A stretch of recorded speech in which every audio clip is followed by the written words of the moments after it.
नमस्कार किसान भाइयों, मैं हूं आपका दोस्त राकेश मौर्य और आज हम जैविक निरीक्षक जो हमारे बीच भोपाल से पधारे हैं उनसे एक बातचीत आपके लिए लेकर आए हैं। तो सबसे पहले आप हमारे चैनल को सब्सक्राइब कर लें और हम आपको बता दें कि हमारे बीच हैं श्री अनिल भूषण मिश्रा जी, जो भोपाल से पधारे हैं, जैविक निरीक्षक हैं।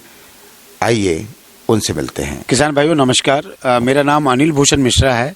मैं बेसिकली बीज प्रमाणीकरण से हूँ, बट पिछले 16 सालों से मैं जैविक प्रमाणीकरण में नौकरी कर रहा हूँ और ये मेरा खुद का सिलेक्शन था कि मैं यहाँ आऊँ। और मैं एमएससी एग्रीकल्चर रायपुर से हूँ, प्लांट ब्रीडिंग एंड जेनेटिक्स में। इसमें कुछ नहीं करना है, कोई बहुत बड़े टिपिकल इसमें काम नहीं है। किसान को अपने घर का बीज बोना है। पहले अगर देखा था स्टार्टिंग होता है उससे सिलेक्शन ऑफ फील्ड, कैसे आप अपने प्रक्षेत्र को चयनित करें जी, जिसमें किसी के खेत से पानी नहीं आता हो, हवा से कोई अवगुण केमिकल ना आता हो, पानी से केमिकल ना आता हो। केमिकल से अवॉइड करना है, इसको ही कहते हैं जैविक की खेती। लेकिन ये नहीं कि केमिकल अगर नहीं डाल रहे हैं तो उसका भोजन नहीं दे रहे हैं तो उसको भोजन ना दिया जाए। उसको बीमार होने पे उसको क्या करेंगे, उसको भोजन के लिए क्या करेंगे, बीज कहाँ से लाएंगे, कैसे, ये सारी चीज़ें आपको रिटर्न में, एक्चुअली ऑर्गेनिक सर्टिफिकेशन अगर कराना है तो ये सारी चीज़ें लिखित में होना चाहिए। क्योंकि प्रमाणिक जैविक खेती करना तो आसान है, उसका डॉक्यूमेंटेशन हिंदी में अब तो उसको करना आप सुनिश्चित करें जी। सर, हम आपसे ये जानना चाहेंगे कि यदि मान लीजिए हमारे बैतूल ज़िले में या मध्य प्रदेश में कोई भी कृषक यदि जैविक खेती करता है, तो जैसा आपने कहा कि जैविक खेती तो कोई भी कृषक कर सकता है, लेकिन उसका सर्टिफिकेशन, उसका प्रमाणीकरण, उसके लिए क्या औपचारिकताएं होती है, किस तरीके से किसानों को उसकी तैयारी करनी चाहिए? देखिए, इसमें गाय का होना ज़रूरी है, क्योंकि गाय आधारित खेती है ये। अगर आप उसको उर्वरकता बढ़ानी है तो उसके लिए गोबर चाहिए होता है, वर्मी कंपोस्ट है और दलहनी फसलें हों जिससे कि नाइट्रोजन फिक्सेशन वगैरह हो, खेतों की स्थितियां बने, फसल चक्र का ज़रूरी होना, ये सब चीज़ें तो किसान को वैसे मालूम रहती हैं। लेकिन प्रायः आप ये कोशिश करें कि हम जो केमिकल का रिप्लेसमेंट है वो जैविक से करें। नंबर 1 सिलेक्शन ऑफ फील्ड, खेत का चयन, उसके बाद फसल बीजों का चयन, ये बहुत मस्ट है। और उस खेत को उर्वरकता कैसे बढ़ाई जाए उसका चयन, और कीट लगने में कीट प्रतिरोधक एक तो किस्म भी ले सकते हैं या ऐसी कोई वो ले लें कि जिसमें आप अपने प्रक्षेत्र पे ही तैयार कर लें उस कीट नियंत्रण के लिए। ये हो गया। और हमारा जो mp-soka.org पे आप हमारा एप्लीकेशन है, सारे पत्र हैं, उसमें से आप वो सारी चीज़ें निकाल करके आप उसको भर करके भेज सकते हैं। ये एक वर्ष के लिए इसका पूरा प्लानिंग रहती है। जो आपसे फसल ली जाएगी वो 1 वर्ष के लिए। और अगर आपके पास वार्षिक फसलें लगी हैं, गेहूं है, इस तरह की चीज़ें लगी हैं, तो उसको 24 महीने या 2 साल के लिए C1 C2 मिलता है, फिर उसके बाद ऑर्गेनिक होता है। और अगर फलदार वृक्ष लगे हैं जिसको पेरिनियल कहते हैं, उस तरह के पौधों के लिए 3 साल 36 महीने का लिमिटेशन है, उसके बाद वो ऑर्गेनिक हो जाता है। ठीक है, ये तो हमारा सर्टिफिकेशन हो। ये एपीडा न्यू दिल्ली से हमारा सर्टिफिकेशन होता है। हम सर यहाँ पर ये जानना चाहेंगे कि हमारे किसान को जो अभी केमिकल की खेती कर रहे हैं, जैविक में आना वो चाहते हैं, लेकिन कैसे उस तरफ धीरे करके कैसे टर्न होना चाहिए, आप बताएंगे? देखिए, जैविक प्रमाणीकरण में पंजीयन कराने हैं तो अलग बात है, लेकिन आप टर्न तो ऐसे कर सकते हैं अपने खाने के लिए, अपने रिश्तेदारों के लिए इस पद्धति में आ सकते हैं। तो एक तो प्रैक्टिकल भी हो जाएगा आपका कि वास्तव में इसमें और केमिकल में क्या डिफरेंस होता है क्या, और एक तो कम खर्च हो जाएगा। अपने घर का गोबर, गाय, आपको हर चीज़ अपने फॉर्म पे करनी है। खाद के लिए, केमिकल के लिए आपको बहुत ज़्यादा अमाउंट पैसा खर्च करना पड़ता है, तब जा कर के वो आप खरीदते हैं और लाइन में लगते हैं खाद के लिए। ऐसा किसान ज़्यादातर बताते हैं, साहब लाइन में लगे। इसमें कुछ नहीं करना, सब चीज़ घर की है। गाय रहेगी, गोमूत्र मिलेगा, गोबर मिलेगा, गाय रहेगी, दूध मिलेगा, भले 1 किलो मिले, आधा किलो मिले, है ना, तो आपका घर का खर्च उससे निकलेगा। तो गाय को हमेशा लक्ष्मी के रूप में माना गया है, तो लक्ष्मी को ही अपने घर में रखेंगे तो स्वाभाविक है आपकी दरिद्रता दूर होगी। दूसरी चीज़ भाई साहब कि आपको कोई वैरायटी के लिए नहीं जाना, अगर आपके देसी घर की वैरायटी है, क्योंकि एपीडा का कहना है कि बीज किसी भी रसायन से उपचारित ना किया गया हो, सीधी सी गणित है। तो अगर केमिकल से उपचारित नहीं है तो उसको आप अपने प्रक्षेत्र पे बो सकते हैं।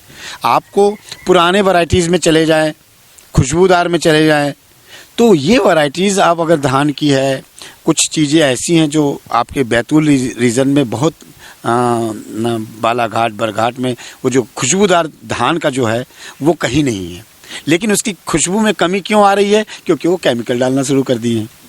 अगर आप इसको ही कंपोस्ट, फार्म यार्ड मन्योर, आपका कहते हैं वर्मी कंपोस्ट, नाडेप, इनसे अगर कुछ सिक्योर जीवा अमृत है, घना अमृत है, या एग्रीकल्चर डिपार्टमेंट इसमें काफ़ी आप लोगों को प्रोत्साहित और प्रशिक्षित करता है। आप इस ओर जाएँ, यहाँ केवी भी मैं गया था विजिट करने, काफ़ी उनका भी अच्छा रोल है। तो आप उन लोगों से कंसल्ट करके खेती स्टार्ट तो कर सकते हैं कि अपने खाने के लिए। अब जब ठीक लगे तो पंजीयन कराने के लिए आगे बढ़ जाइए। तो कम से कम इतना अपन प्रोडक्शन तो करें 5 हेक्टेयर्स की कि हम मार्केट में बेच सकें। कुछ किसान बहुत कम एरिया लेके आते हैं कि साहब पंजीयन कर दीजिए। भाई आने जाने का खर्च, पैसा, ये सब क्यों आप खर्च कर रहे हो? मैं हूँ तो सरकारी आदमी, मैं तो ये नहीं चाहूँगा कि हमारे पैसा ना आए, लेकिन गरीब किसान को ग्रुप में किया जा सकता है। तो ग्रुप का फंडा ये है कि 25 मिनिमम, मैक्सिमम 500। तो ग्रुप सर्टिफिकेशन को ICS इंटरनल कंट्रोल सिस्टम से हैंडल किया जा सकता है।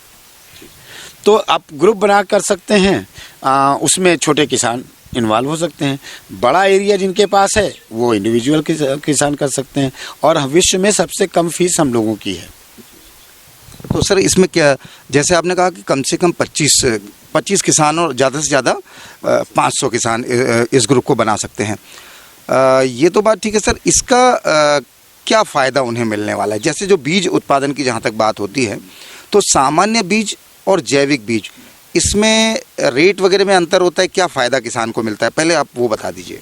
देखिए, किसान को फ़ायदा के तौर पे देखा जाए तो बीज का केवल एपीडा ने जो मानक दिए हैं वो ये कहा है, बीज किसी भी रसायन से उपचारित नहीं होना चाहिए।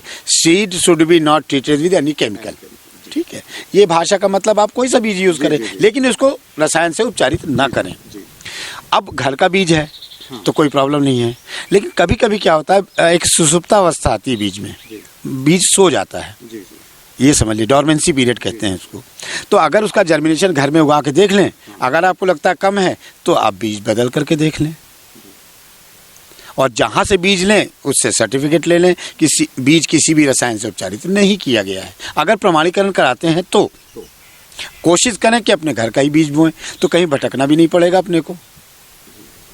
अच्छा, फिर अपन आते हैं उस मुद्दे पर कि जैसा आपने कहा कि 25 कम से कम और 500 अधिक से अधिक, यदि इतने सारे किसान इकट्ठा होकर एक ग्रुप बनाकर जैविक खेती करते हैं तो प्रमाणीकरण में आसानी होती है। आसानी भी होता है, खर्च भी बढ़ जाता है।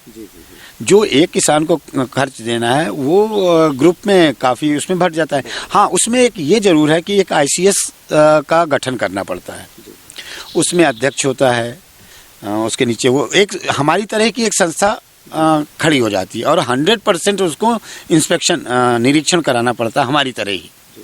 उसको सर्टिफिकेशन हम लोग फिर जा करके उसमें से 520 या 50 ऐसे इंस्पेक्शन जो रिस्की फैक्टर में रहते हैं उनको हम लोग निरीक्षण करते हैं निरीक्षण के दौरान, और सारी फाइल डॉक्यूमेंटेशन उनका जो भी करना है कि उनके आपस में कॉन्ट्रैक्ट साइन कराया जाता है कि अगर कोई गलती करेगा तो उसको ऐसे निकालेंगे, हर चीज़ का पूरा ICS का बनता है। तो चलिए सर, आखिर में हम आपसे ये जानना चाहेंगे कि जैविक उत्पाद जितने भी होते हैं, अक्सर मार्केट की बड़ी एक गंभीर समस्या किसानों के समक्ष आती है। तो जो जैविक विधि से उत्पादित करते हैं, जैसे हम बैतूल की बात करें तो कुछ जो भी किसान यहाँ पर जैविक कर रहे हैं तो वो अपनी अप्रोच से, अपने सोर्सेज से कुछ स्तर तक के वो उसकी मार्केटिंग कर पा रहे हैं। कुछ बड़े प्लेटफॉर्म में कैसे ये इंट्रोड्यूस हो सकते हैं, कैसे वहाँ तक जा सकते हैं? देखिए, बड़े फॉर्म में जाना है तो प्रोड्यूस भी ज़्यादा होना चाहिए। अब आपके पास 20 कुंटल है, तो उसके लिए एक ट्रक तो हायर नहीं कर सकते हैं। आपके पास इतनी क्वांटिटी हो कि एक ट्रक को करें। और ज़्यादातर किसानों से मेरी जब भी चर्चा हुई तो उनका हाथों हाथ बिक जाता है, ऐसा उनका कहना है। और आज ऐसा युग आ गया इलेक्ट्रॉनिक मीडिया कि आप अपना वेबसाइट बना सकते हैं, आप अपने को बता सकते हैं कि मेरे पास ये है, सर्टिफिकेट ये है।